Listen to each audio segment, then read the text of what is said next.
சற்றுமுன் வெளியான தகவல். பெண் குழந்தை இருக்கிறதா? அப்பொழுது தமிழ்நாடு அரசு வழங்கும் ரூபாய் 50,000 எப்படி என்று இங்கே பார்ப்போம்.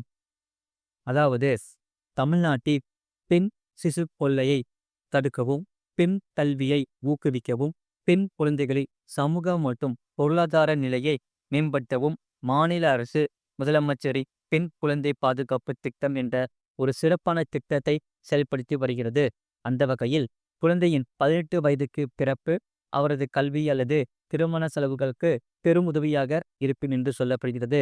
அதாவது ஒரு பெண் குழந்தை இருந்தால் 50,000 நிரந்தர வைப்பு நிதியாக செலுத்தப்படும். 2 பெண் குழந்தைகள் இருந்தால் 25,000 நிரந்தர வைப்பு நிதியாக செலுத்தப்படும். அதே போல ஒவ்வொரு 5 வருடங்களுக்கும் ஒருமுறை புதுப்பிக்கப்பட்டு பெண் குழந்தைகளுக்கு 18 வயது நிறைவடையும் போது வட்டியுடன் சேர்த்து முதிர்வு தொகை வழங்கப்படும். இதில் குடும்பத்தின் ஆண்டு வருமானம் பொறுத்தவரை 72,000க்கு மிகாமல் இருக்க வேண்டும். குடும்பத்தில் 1 அல்லது 2 பெண் குழந்தைகள் மட்டுமே இருக்க வேண்டும். ஆண் குழந்தை இருக்கக்கூடாது. எதிர்காலத்தில் ஆண் குழந்தையை தத்தெடுக்கவும் மாட்டோம் என உறுதிமொழி அளிக்க வேண்டும்.